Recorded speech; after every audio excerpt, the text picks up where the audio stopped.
भारत माता की। क्यों भाई, क्या हो गया आप लोगों की आवाज को? मोदी जी आज आसाम में, वहां तक आवाज जानी चाहिए। मित्रों, आज मैं यहां पर आया हूं केरल में भारतीय जनता पार्टी का चुनाव प्रचार करने के लिए। एलडीएफ यूडीएफ की सरकारों ने केरल को भ्रष्टाचार का अड्डा बनाने का काम किया है। मित्रों, केरल में बदलाव का समय आ गया है।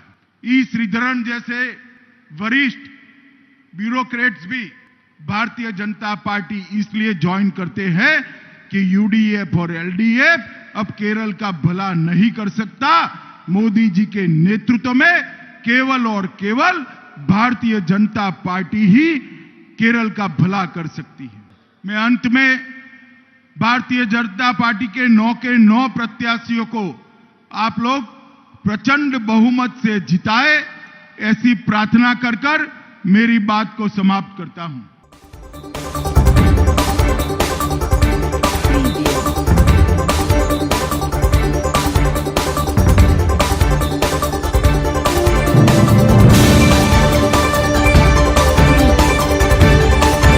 आप देख रहे हैं अखबार।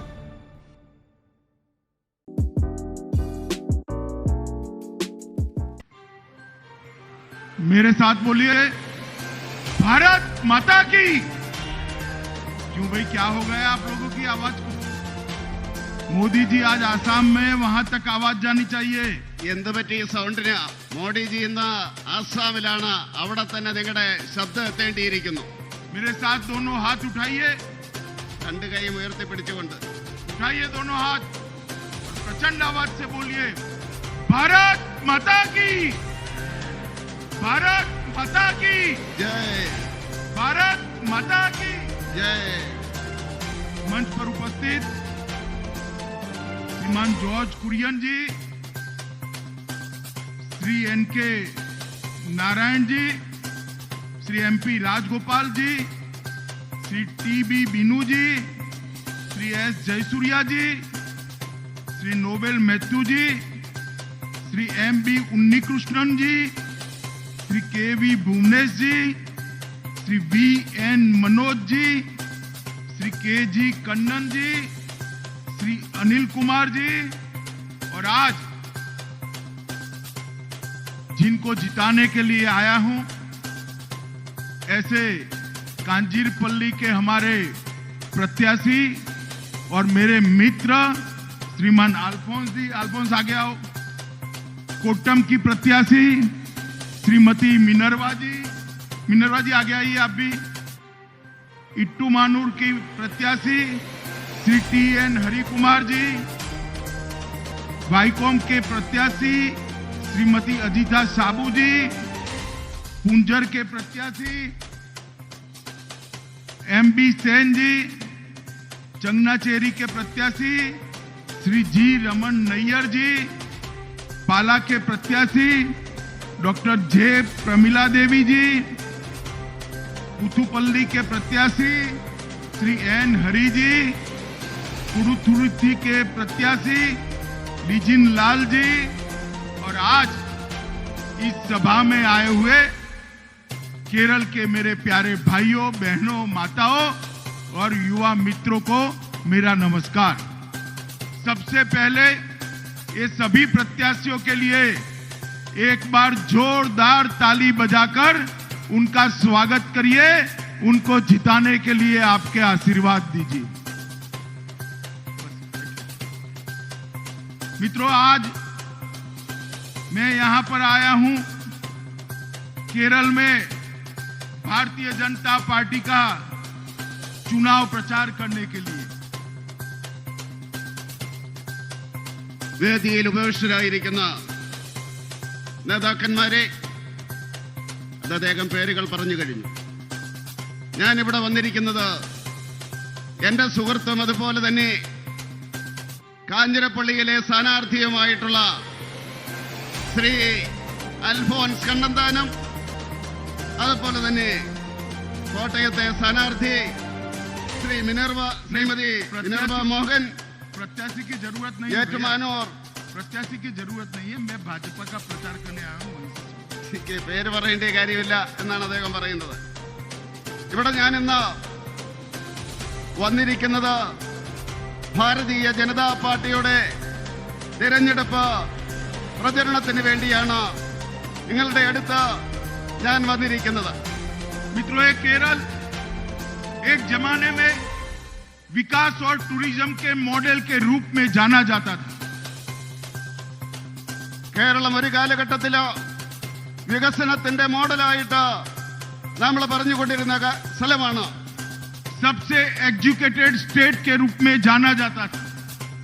ഏറ്റവും വിദ്യാഭ്യാസമുള്ള സംസ്ഥാനമായിട്ട് അറിയപ്പെട്ടിരുന്നു. और सबसे शांति प्रिय प्रदेश के रूप में जाना जाता था. ഏറ്റവും സമാധാനമുള്ള സംസ്ഥാനമായിട്ടാണ് കേരളം അറിയപ്പെട്ടിരുന്നത്. मगर ये एलडीएफ यूडीएफ की सरकारों ने केरल को भ्रष्टाचार का अड्डा बनाने का काम किया है. यूडीएफ आती है तो सोलर लाइट स्कैम होता है और एलडीएफ आती है तो डॉलर और गोल्ड स्कैम होता है. ഇത് ഇവിടെ LDF UDF അധികാരത്തിൽ വന്നുകൊണ്ട് ഈ കേരളത്തെ അഴിമതിയുടെ ഒരു കേന്ദ്രമാക്കി മാറ്റിയിരിക്കുകയാണ്. ഏറ്റവും വിദ്യാഭ്യാസമുള്ള സംസ്ഥാനമെന്നറിയപ്പെട്ട കേരളത്തെ മാറ്റിയിരിക്കുന്നു LDF UDF വരുന്ന അവസരത്തിൽ ഇവിടെ സോളാറിന്റെ അഴിമതിയാണ്. LDF വരുന്ന അവസരത്തിൽ ഇവിടെ ഡോളറിന്റെയും അതുപോലെ തന്നെ സ്വർണത്തിന്റെയും അഴിമതിയാണ് നടക്കുന്നത്. मित्रों, जो शांति के लिए प्रसिद्ध केरल आज एलडीएफ के नेतृत्व में भारतीय जनता पार्टी के और आरएसएस के सैकड़ों कार्यकर्ताओं की हत्या से ये भूमि रक्त रंजित हुई. സമാധാനത്തിന് പ്രസിദ്ധമായിട്ടുള്ള കേരളം ഇന്ന് LDFന്റെ ഭരണത്തിന്റെ ഫലമായിട്ട് നൂറുകണക്കിന് BJP RSS പ്രവർത്തകരുടെ കൊലപാതകം കൊണ്ട് രക്തപങ്കിലമായി മാറിയിരിക്കുകയാണ്. मित्रों, आज मैं यहां आया, मुझे कुछ जर्नलिस्टों ने कहा कि केरल के मुख्यमंत्री कहते हैं कि ईडी पार्शियलिटी के साथ जांच कर रही है. ഞാനിവിടെ വന്ന അവസരത്തിൽ കേരളത്തിലെ ചില പത്രക്കാര് എന്നോട് പറയുകയുണ്ടായി, ഇവിടുത്തെ മുഖ്യമന്ത്രി പറയുന്നത് ED ഇവിടെ വന്നിട്ട് അവര് ഏതാണ്ട് ഉപദ്രവിക്കുന്ന രീതിയിലാണ് അവര് അന്വേഷണം നടത്തുന്നതെന്ന് പറയുകയുണ്ടായി. मैं उनको सिर्फ इतना पूछना चाहता हूं, मेरे शार्प क्वेश्चन है और आशा करता हूं केरल की जनता को विजयन जी जवाब दे. क्या गोल्ड स्कैम का मुख्य आरोपी आपकी ऑफिस में काम करता था या नहीं करता था? ഞാൻ അദ്ദേഹത്തോട് ചോദ്യം ചോദിക്കുവാൻ ആഗ്രഹിക്കുകയാണ്. കേരളത്തിലെ ജനങ്ങളോട് അദ്ദേഹം മറുപടി പറയേണ്ടിയിരിക്കുന്നു. ആ സ്വർണ്ണക്കള്ളക്കടത്തിലെ പ്രധാന പ്രതി അങ്ങയുടെ ഓഫീസിൽ ജോലി ചെയ്തിരുന്നോ ഇല്ലയോ എന്ന് അദ്ദേഹം പറയണം. क्या आपकी सरकार ने मुख्य आरोपी को 3 लाख रुपए का मासिक वेतन दिया था या नहीं दिया था? അങ്ങയുടെ സർക്കാർ മുഖ്യപ്രതിക്ക് 3 ലക്ഷം രൂപ ഒരു മാസം ശമ്പളം കൊടുത്തിരുന്നോ ഇല്ലയോ എന്ന് അങ്ങ് പറയണം. आपके प्रिंसिपल सेक्रेटरी ने आरोपियों की मदद के लिए फोन करे थे या नहीं करे थे? അങ്ങയുടെ പ്രിൻസിപ്പൽ സെക്രട്ടറി പ്രതികൾക്ക് വേണ്ടി ഫോൺ ചെയ്തിരുന്നോ ഇല്ലയോ എന്ന് അങ്ങ് പറയേണ്ടിയിരിക്കുന്നു. ये आरोपी जो महिला है वो सरकारी खर्चे से आपके प्रिंसिपल सेक्रेटरी की परमिशन से विदेश यात्रा की थी या नहीं की थी? ഈ ഏറ്റവും മുഖ്യപ്രതി ആ വനിത അങ്ങയുടെ പ്രിൻസിപ്പൽ സെക്രട്ടറിയുടെ അനുമതിയോടുകൂടി സർക്കാർ ചെലവില് വിദേശത്ത് പോയിരുന്നോ ഇല്ലയോ എന്ന് അങ്ങ് പറയേണ്ടിയിരിക്കുന്നു. ये आरोपी महिला मुख्यमंत्री आवास पर बार बार क्यों आती थी? ഈ പ്രധാന പ്രതി എന്തുകൊണ്ട് മുഖ്യമന്ത്രിയുടെ ഭവനത്തില് വീണ്ടും വീണ്ടും വന്നുകൊണ്ടിരുന്നു? एयरपोर्ट पर सोना पकड़े जाने के बाद सीएम ऑफिस ने कस्टम ऑफिसर पर दबाव डाला था या नहीं डाला? എയർപോർട്ടില് സ്വർണം പിടിച്ചതിന് ശേഷം മുഖ്യമന്ത്രിയുടെ ഓഫീസിൽ നിന്നും കസ്റ്റംസ് ഉദ്യോഗസ്ഥർക്ക് മേൽ സമ്മർദ്ദം ചെലുത്തിയിരുന്നോ ഇല്ലയോ എന്ന് അങ്ങ് പറയേണ്ടിയിരിക്കുന്നു. क्या आपने ईडी और कस्टम के ऑफिसरों पर जो हमला हुआ इसकी ठीक से जांच कराई है या नहीं कराई? ഇഡിയും അതുപോലെ തന്നെ കസ്റ്റംസ് ഉദ്യോഗസ്ഥന്മാരുടെ മേല് ആക്രമണം ഉണ്ടായ അവസരത്തില് അങ്ങ് ശരിയായിട്ട് അന്വേഷിച്ചോ ഇല്ലയോ എന്ന് അങ്ങ് പറയേണ്ടിയിരിക്കുന്നു. मित्रों, मैं केरल की जनता को ये कहने आया हूं, जिस मुख्यमंत्री की ऑफिस उनके प्रधान सचिव और प्रधान सचिव ने प्रमोट की हुई महिला जो तस्करी के अंदर, स्मगलिंग के अंदर इन्वॉल्व हो, वो मुख्यमंत्री को फिर से चुनने का मतलब क्या है? അദ്ദേഹം കേരളത്തിലെ മുഖ്യമന്ത്രി പറയേണ്ടിയിരിക്കുന്നു, ഈ CMOയില് മുഖ്യമന്ത്രിയുടെ ഓഫീസില് അദ്ദേഹത്തിന്റെ പ്രിൻസിപ്പൽ സെക്രട്ടറി എന്തുകൊണ്ട് ഈ മകളെയുമായിട്ട് പല പ്രാവശ്യം വന്നിരിക്കുന്നു എന്നുള്ള കാര്യം ഞാൻ ചോദിക്കുവാൻ ആഗ്രഹിക്കുകയാണ്. LDF सरकार ने पूरे प्रशासन को अपनी कैडर में तब्दील करने का, कैडर में बदलने का काम किया है. ഈ LDF സർക്കാർ ഭരണം മുഴുവൻ അവരുടെ കേഡർ കൊണ്ട് നിറയ്ക്കുവാൻ വേണ്ടിയാണ് ശ്രമിച്ചിരിക്കുന്നത്. अपने पार्टी के कैडर को सरकारी पद दिलाने के लिए पब्लिक सर्विस कमीशन को रिमोट कंट्रोल से ये लेफ्ट पार्टियां चलाती है. തങ്ങളുടെ കേഡറുകൾക്ക് ജോലി കൊടുക്കുന്നതിന് വേണ്ടി പബ്ലിക് സർവീസ് കമ്മീഷനെ ഈ ഇടതുപക്ഷ പാർട്ടികള് റിമോട്ട് കൺട്രോളിലൂടെ നിയന്ത്രിക്കുകയാണ് ചെയ്യുന്നത്. और मित्रों, इसी परेशानी से PSC परीक्षा में हाई रैंक हासिल करने के बाद भी नौकरी न मिलने के कारण, क्योंकि वो आपकी कैडर का मेंबर नहीं था, अनंत प्रतीक्षा कर कर अनु ने आत्महत्या कर दी. സുഹൃത്തുക്കളെ, PSCയുടെ റാങ്ക് ലിസ്റ്റില് ഉന്നത സ്ഥാനം നേടിയതിനു ശേഷം ഈ കേഡറിന് നിങ്ങൾ ജോലി കൊടുക്കുന്നത് കൊണ്ട് അങ്ങനെ റാങ്ക് നേടിയ വിദ്യാർത്ഥികള്, തൊഴിൽ രഹിതര് ആത്മഹത്യ ചെയ്യുന്ന അവസ്ഥ ഇവിടെ ഉണ്ടായിരിക്കുകയാണ്. और मैं मानता हूं कि केरल में LDF, UDF, UDF, LDF, LDF, UDF ये क्रम अब समाप्त कर कर परिवर्तन करने का एक समय आया है. ഞാൻ മനസ്സിലാക്കുന്നു, കേരളത്തില് LDF, UDF, UDF, LDF എന്നുള്ള ഈ ആവർത്തനം അവസാനിപ്പിച്ചുകൊണ്ട് ഒരു മാറ്റമുണ്ടാക്കേണ്ടിയ സമയമായിരിക്കുന്നു, ജനങ്ങൾ തയ്യാറായിരിക്കുന്നു എന്ന് ഞാൻ മനസ്സിലാക്കുന്നു. मित्रों, भारतीय जनता पार्टी के नेता और देश के प्रधानमंत्री नरेंद्र मोदी जी के नेतृत्व में पूरा देश विकास कर रहा है. केरल में भ्रष्टाचार की नाव चल रही. സുഹൃത്തുക്കളെ, ഭാരതീയ ജനതാ പാർട്ടിയുടെ നേതാവും പ്രധാനമന്ത്രിയുമായിട്ടുള്ള നരേന്ദ്രമോദി വികസന പ്രവർത്തനങ്ങളുമായിട്ട് മുന്നോട്ട് പോകുന്ന അവസരത്തില് കേരളത്തിലെ സർക്കാർ അഴിമതിയില് മുങ്ങിക്കുളിച്ചിരിക്കുകയാണ്. और बाढ़, केरल में 2 बार बाढ़ आई, 500 से ज्यादा लोगों की जान चली गई, मगर अपनी राजनीतिक रोटियां सेकने के लिए कम्युनिस्ट पार्टी की सरकार सेना को बहुत देरी से मदद के लिए बुलाती है. इसके कारण केरल के लोगों की जान जाती है. ഈ വെള്ളപ്പൊക്കമുണ്ടായ അവസരത്തില് 500 ജനങ്ങളുടെയാണ്, മനുഷ്യരുടെയാണ് ജീവൻ നഷ്ടപ്പെട്ടത്. ഇവിടത്തെ സർക്കാർ രാഷ്ട്രീയ ലക്ഷ്യം വെച്ചുകൊണ്ട് താല്പര്യത്തിന്റെ അടിസ്ഥാനത്തില് കേന്ദ്രസേനയെ വിളിക്കുന്നതില് അവരെ താമസം വരുത്തി.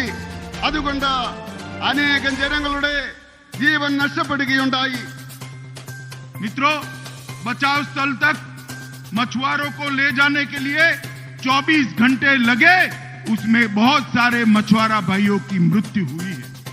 അതുപോലെ തന്നെ ഈ മത്സ്യപ്രവർത്തകരെ സംരക്ഷിക്കുന്നതിന് വേണ്ടി ഏതാണ്ട് 24 മണിക്കൂർ സമയമെടുത്തു. അതുകൊണ്ട് മത്സ്യപ്രവർത്തകരുടെ ജീവൻ നഷ്ടപ്പെടുകയുണ്ടായി. हमारी सरकार न होने के बावजूद नरेंद्र मोदी सरकार, केंद्र की भाजपा सरकार, केरल के विकास के लिए समर्पित सरकार। ബിജെപിയുടെ സർക്കാരല്ല എങ്കിലും കേന്ദ്രത്തിലെ നരേന്ദ്രമോദിയുടെ സർക്കാർ ഈ കേരളത്തിന്റെ വികസനത്തിന് വേണ്ടി സമർപ്പിതമായിട്ടുള്ള ഒരു സർക്കാരാണ്.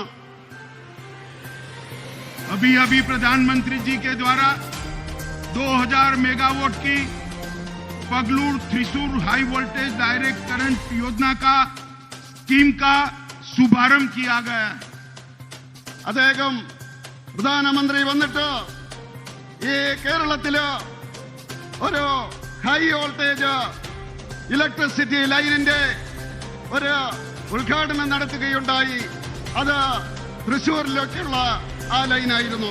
और मुझे कहते हुए आनंद होता है कि सारे के सारे इसके यंत्र भारत में बने हुए हैं, स्वदेशी है, आत्मनिर्भर भारत का इससे बड़ा कोई उदाहरण नहीं हो सकता। ഈ ഇലക്ട്രിക് ലൈനിന്റെ എല്ലാ യന്ത്രങ്ങളും അതിനുവേണ്ടി ഉപയോഗിച്ച എല്ലാ യന്ത്രങ്ങളും ഭാരതത്തില് ഉണ്ടാക്കിയതാണ്. ആത്മനിർഭർ ഭാരതത്തിന്റെ അടിസ്ഥാനത്തില് സ്വദേശിയായിട്ട് നിർമ്മിച്ചതാണ് എന്ന് പറയുന്നതിൽ എനിക്ക് അഭിമാനമുണ്ട്. 50 मेगावाट की कैपेसिटी वाली सोलार योजना भी भारत सरकार ने कासरगोड में बनाई है, मगर हमने उसमें स्कैम नहीं किया है। ഏതാണ്ട് 50 മെഗാവാട്ടിന്റെ സോളാർ വൈദ്യുതി കാസർഗോഡ് നമ്മൾ നിർമ്മിച്ചിരിക്കുന്നു. അതിന്റെ പേരില് ഒരു കുംഭകോണവും ഉണ്ടായിട്ടില്ല. हमने 2 स्मार्ट सिटी बनाए हैं, कोची और त्रिवेंद्रम, और उसकी ढेर सारी प्रगति, लगभग 773 करोड़ रुपया और 27 योजनाएं समाप्त हो गई। അതുപോലെ കേരളത്തില് 2 സ്മാർട്ട് സിറ്റികള്, അത് കൊച്ചിയിലും അതുപോലെ തന്നെ തിരുവനന്തപുരത്തും നമ്മൾ സ്ഥാപിക്കുകയുണ്ടായി. 1.5 ലക്ഷം കോടി രൂപയുടെ അങ്ങനെയുള്ള ചെലവാണ് അതിന് വേണ്ടത്. ഏതാണ്ട് 27 ഘട്ടമായിട്ട് അത് നടപ്പിലാക്കുകയാണ്. अमृत योजना के तहत 1100 करोड़ रुपए की लागत से शहरों को अपग्रेड करने का काम चल रहा है। അതുപോലെ തന്നെ അമൃത് യോജനയുടെ അടിസ്ഥാനത്തിൽ 11,000 കോടി രൂപയുടെ ഈ വികസന പ്രവർത്തനങ്ങൾ നടന്നുകൊണ്ടിരിക്കുകയാണ്. मित्रों, नेशनल हाईवे के लिए 65,000 करोड़ रुपीस केरल जैसे छोटे प्रदेश के अंदर देने का काम नरेंद्र मोदी जी ने किया है। സുഹൃത്തുക്കളെ, ദേശീയ ഹൈവേക്ക് വേണ്ടി ഏതാണ്ട് 65,000 കോടി രൂപയാണ് നരേന്ദ്രമോദിയുടെ സർക്കാർ ചെലവഴിച്ചിരിക്കുന്നത് കേരളത്തില്. कोची मेट्रो के डेवलपमेंट के लिए 1,957 करोड़ रुपीस केंद्र सरकार ने भेजे। കൊച്ചിയിലെ മെട്രോ നിർമ്മിതിക്ക് വേണ്ടി 1957 കോടി രൂപയാണ് കേന്ദ്ര സർക്കാർ ചെലവാക്കിയിരിക്കുന്നത്. लोकल बॉडीज के लिए 12,544 करोड़ रुपया दिया है। അതുപോലെ തന്നെ പ്രാദേശിക സ്വയം സർക്കാരിന് വേണ്ടി ഏതാണ്ട് 12,544,000 കോടി രൂപയാണ് കേന്ദ്ര സർക്കാർ കൊടുത്തിരിക്കുന്നത്. हेल्थ के लिए 607 करोड़ रुपीस दिया है। അതുപോലെ തന്നെ ആരോഗ്യത്തിന് വേണ്ടി 607 കോടി രൂപ കേന്ദ്ര സർക്കാർ കൊടുത്തിരിക്കുന്നു. 2022 फाइनेंशियल ईयर में रेवेन्यू ग्रांट मैच करने के लिए 19,891 करोड़ रुपीस एक्स्ट्रा देने का काम नरेंद्र मोदी सरकार ने किया है।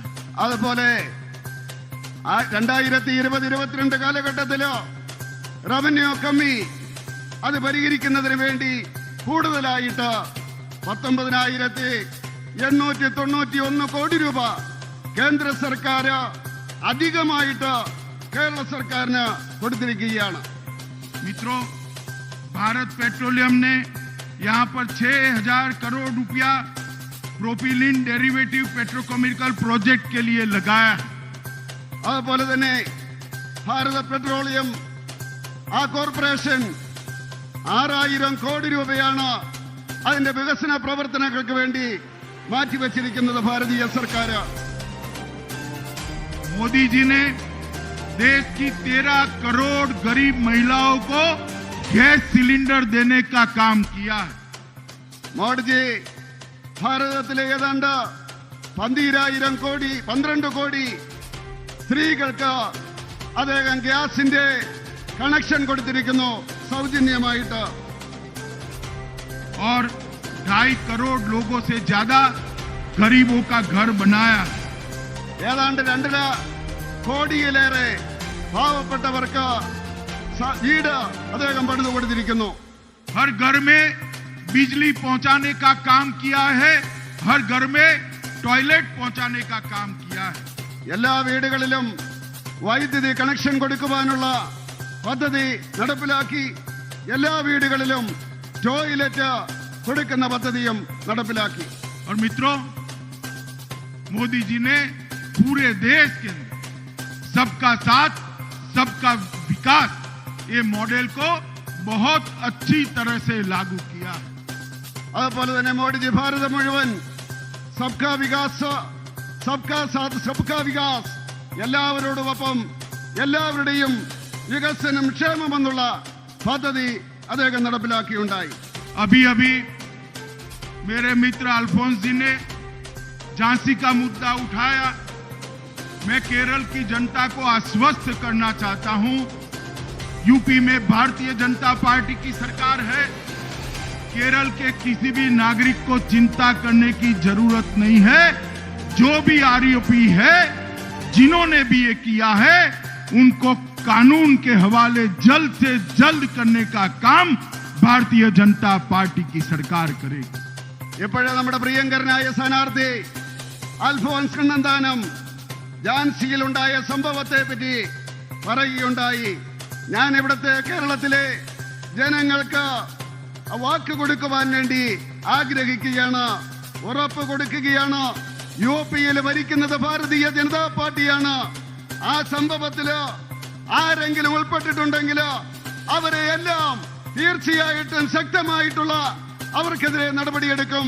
കേരളത്തിലെ ഒരു പൗരന്മാർക്കും ഒരു കുഴപ്പവും ഉണ്ടാകാതിരിക്കുവാൻ വേണ്ടിയുള്ള നടപടി കേന്ദ്ര സർക്കാർ എടുക്കും, യുപി സർക്കാർ എടുക്കും. യാതൊരു സംശയവും വേണ്ട എന്ന് പറയുവാൻ ഞാൻ ആഗ്രഹിക്കുകയാണ്. मित्रों, केरल में बदलाव का समय आ गया. ई श्रीधरन जैसे वरिष्ठ ब्यूरोक्रेट्स भी भारतीय जनता पार्टी इसलिए ज्वाइन करते हैं कि यूडीएफ और एलडीएफ अब केरल का भला नहीं कर सकता. मोदी जी के नेतृत्व में केवल और केवल भारतीय जनता पार्टी ही केरल का भला कर सकती है. സുഹൃത്തുക്കളെ, കേരളത്തിലും മാറ്റത്തിന്റെ കാറ്റ് വീശുകയാണ്. ഈ ശ്രീധരനെ പോലെയുള്ള പ്രഗത്ഭനായിട്ടുള്ള ഒരാള് ഭാരതീയ ജനതാ പാർട്ടിയില് ചേർന്നിരിക്കുകയാണ്. യുഡിഎഫിന്റെയും എൽഡിഎഫിന്റെയും ഈ മാറി മാറിയുള്ള ഭരണം അവസാനിക്കുകയാണ്. തീർച്ചയായിട്ടും നരേന്ദ്രമോദിയുടെ നേതൃത്വത്തിലോ ഈ കേരളത്തിലും ഭാരതീയ ജനതാ പാർട്ടിയുടെ ആ വളർച്ചയാണ്. ഭാരതീയ ജനതാ പാർട്ടി അധികാരത്തിലേക്ക് വരുന്നതാണ് നമുക്ക് കാണാൻ സാധിക്കുന്നത്. मैं अंत में भारतीय जनता पार्टी के 9 प्रत्याशियों को आप लोग प्रचंड बहुमत से जिताए, ऐसी प्रार्थना कर कर मेरी बात को समाप्त करता हूं. അവസാനമായി ഈ ജില്ലയിലെ 9 എൻഡിഎയുടെ സ്ഥാനാർത്ഥികളെയും വലിയ ഭൂരിപക്ഷത്തില് വിജയിപ്പിക്കണമെന്ന് നിങ്ങളോട് അഭ്യർത്ഥിച്ചുകൊണ്ട് ഞാൻ എന്റെ വാക്കുകൾ സമാപിക്കുന്നു. मेरे साथ बोलिए, भारत माता की, भारत माता की ജയ്. भारत माता की ജയ് वंदे മാതരം वंदे മാതരം